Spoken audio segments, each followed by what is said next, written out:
It went as I expected. Phoenix beat Indiana, led for most of the game by double digits. Sure, Indiana made it a little closer at the end, but the game was never in doubt. Kelsey Mitchell showed up. Lexi Hall played a really good game, and that was basically it. They lose 85-79. Natasha Howard no shows. Aaliyah Boston gets dog walked again by Alyssa Thomas. DeWanna Bonner seems to somehow kick Indiana's ass on the road now. Alyssa Thomas goes for damn near another triple double. And you get very, very little off the bench. And you get nothing out of Odyssey Sims pretty much once again. But wait, there's more. There is so much more to unpack here. Welcome back, everyone, to another edition of Rudy's Rant, Her Game, Her Way, Women's Basketball. We talk facts over feelings. I'm your host, Rudy Rodriguez Show. Like the video, subscribe to the channel, ring the bell, leave a comment, let me know your thoughts. Appreciate y'all continued support of the channel. Of the channel. I just bit my lip talking. That's crazy. Yeah, look, man. We did our live last night, Ben and I, Sunday Night Heat on a Tuesday.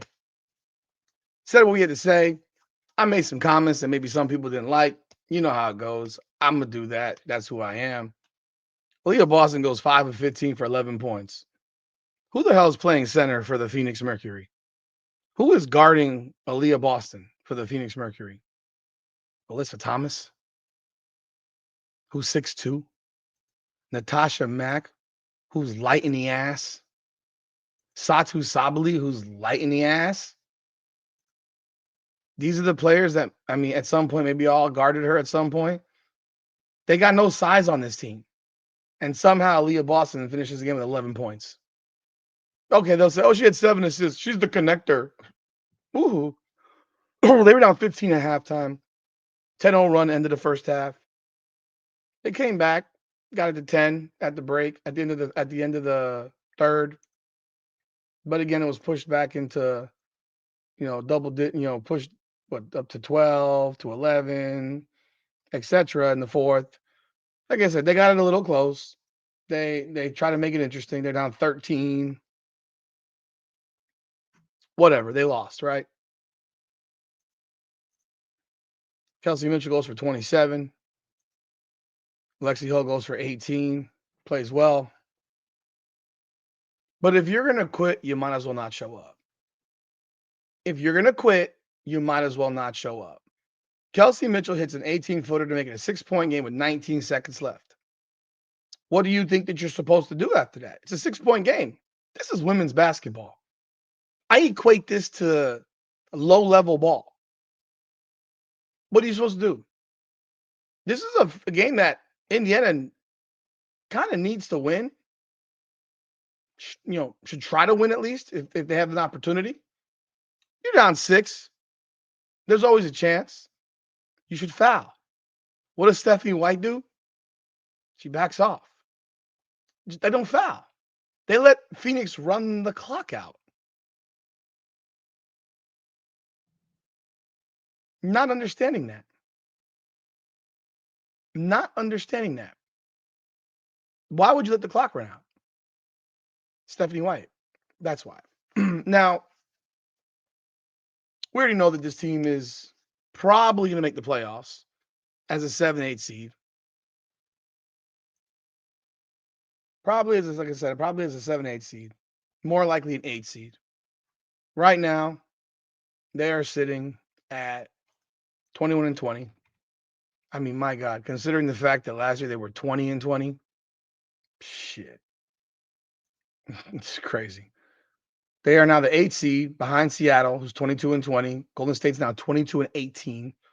So they pretty much more than likely locked up the 6. So now we got 3 teams that are fighting for the 7, 8, 9. The Sparks are 19-20. They have the tiebreaker with Indiana. Indiana has a tiebreaker with Seattle. So, like I mentioned in my video yesterday, the Sparks go 5-1. Indiana's probably not going to make the playoffs unless Seattle finds a way to screw it up. They play the Liberty. The Liberty have been reeling. They're playing at home. And then their final game is against Golden State. These are tough games, obviously, for Seattle as well. But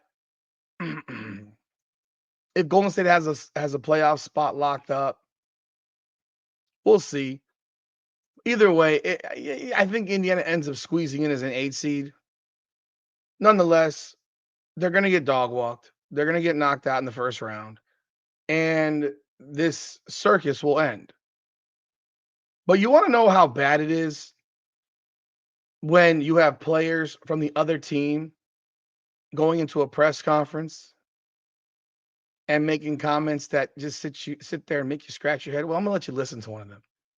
I'm not gonna tell you what it says. I'm not gonna tell you what it's about. I'm gonna let you hear it because you need to hear this because it's just par for the course.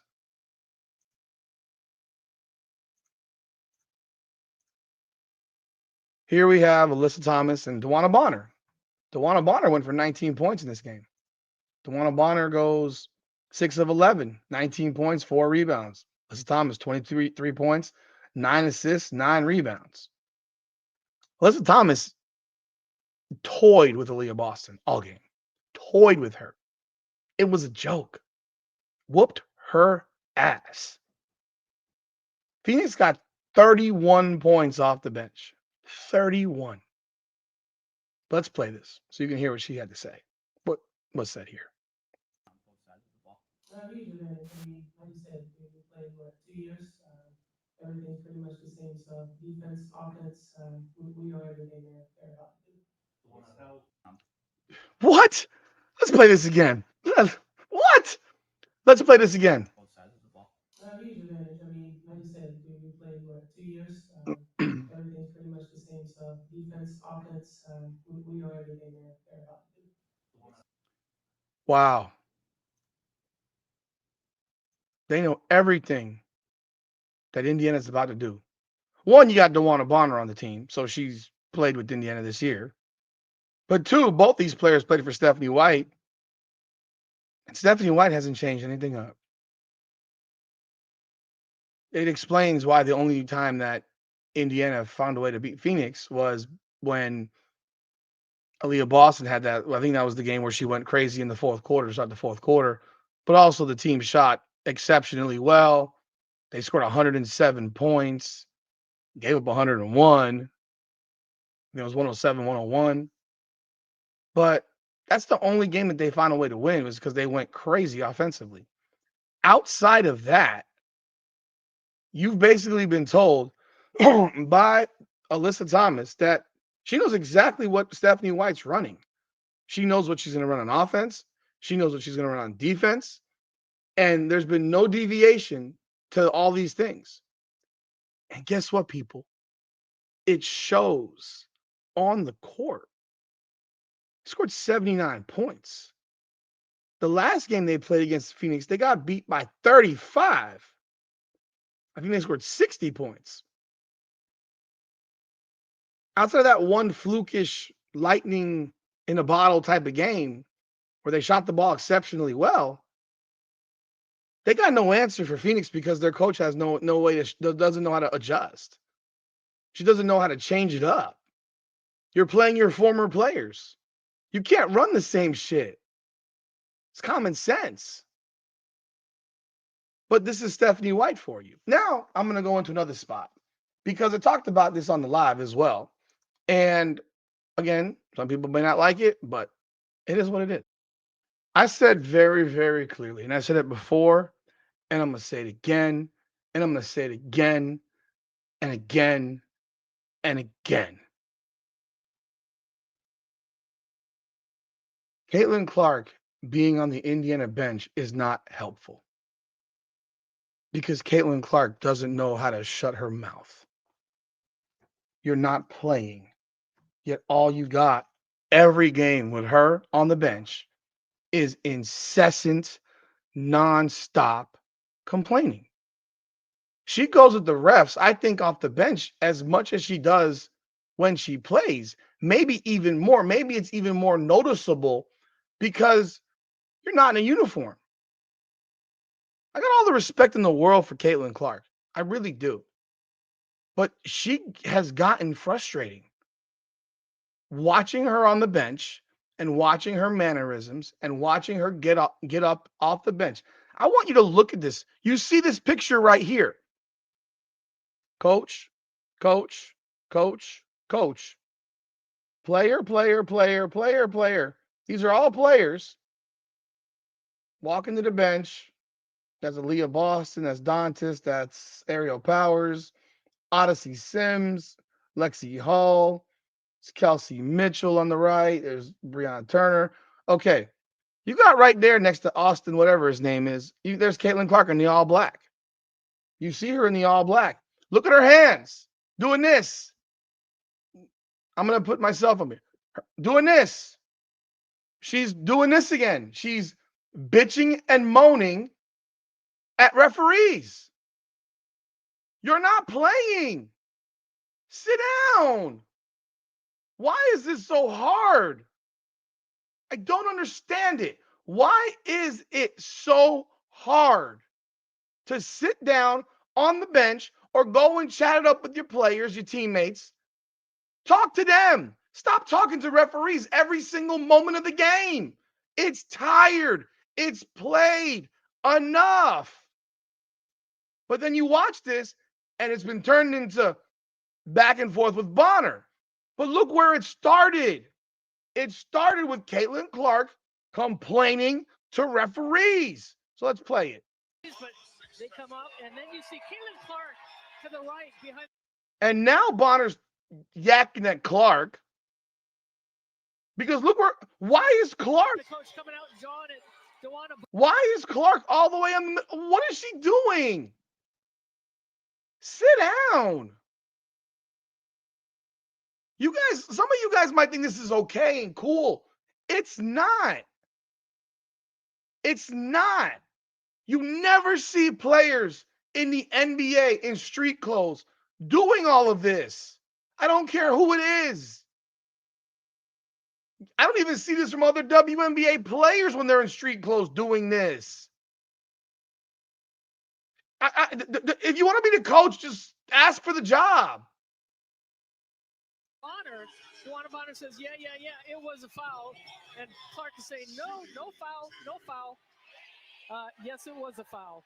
And Clark waving off of bodies, but like, dude, this is, y'all could sit here and say this is Bonner. No, this is on Clark again.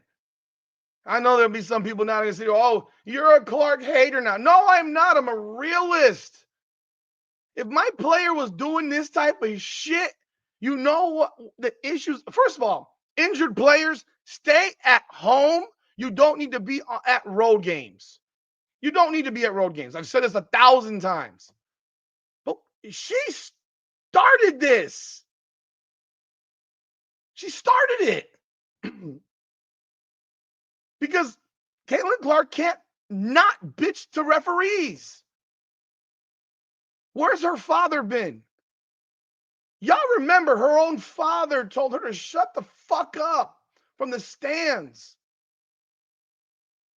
Now you don't see dad or mom anywhere. There was a comment about her being isolated last night on the live we did, which actually makes kind of makes sense that she's being isolated because she's traveling. Her parents aren't going to these games. You've barely seen her parents this year. Now you see this behavior. This is the behavior of a brat. She's acting like a brat. She's always complaining. You're not playing, Caitlin. You're not helping your team with this. You know what you should be doing? You should be grabbing your teammates, going into the huddle and say, get this shit together. No, instead, you'd rather complain to referees in a game you're not playing in. And it's happened every single game. Look, I don't like DeWanna Bonner either. I'm not a fan of hers. But for fuck's sakes, can there be one singular game where I don't see Caitlin Clark barking at referees in a timeout after a game is over like she did against the Sparks?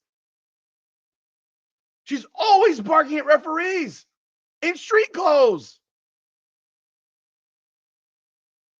Now, this had no impact on the outcome of the game. It's just another example of this fucking mess of a fucking franchise. It's a mess of a franchise. Letting her travel all year long on road games while injured, useless. She ain't healthy, largely because of it. Lose another game to Phoenix.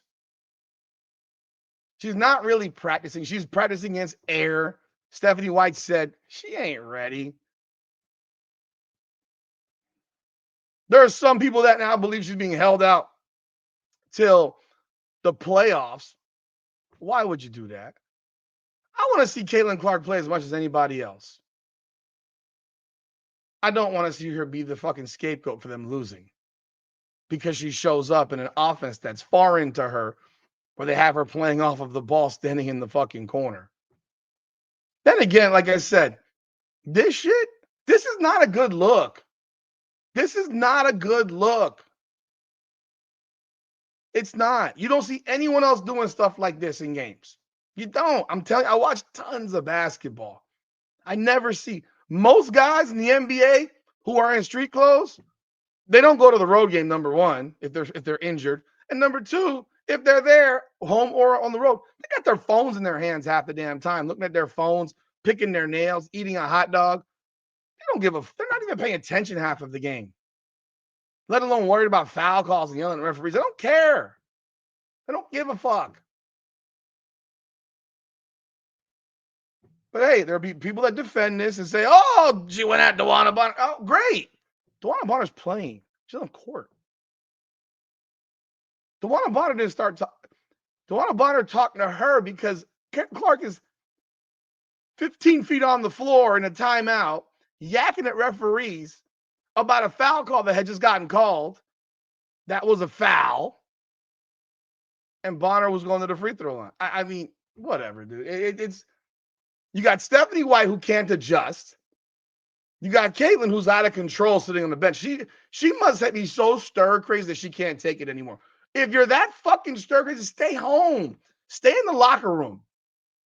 Because this shit will never be a good look to me. I don't care who it is. I don't like it. I never liked it. And it's bogus. But this franchise is bogus. They play on Friday against Chicago. Whoop-de-fucking-do. WNBA tossed them a softball so they could win a game. But at the end of the day, bro, this shit is a joke.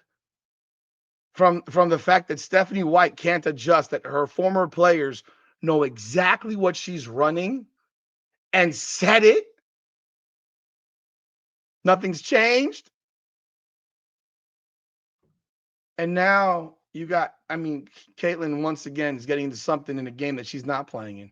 So y'all let me know y'all thoughts in the comments. Like the video, subscribe to the channel, ring the bell, leave a comment. I'm sure some of y'all will completely disagree with me, but it is what it is. It is what it is. Appreciate y'all. This is Rudy's Rant, Her Game, Her Way, Women's Basketball. Come on now.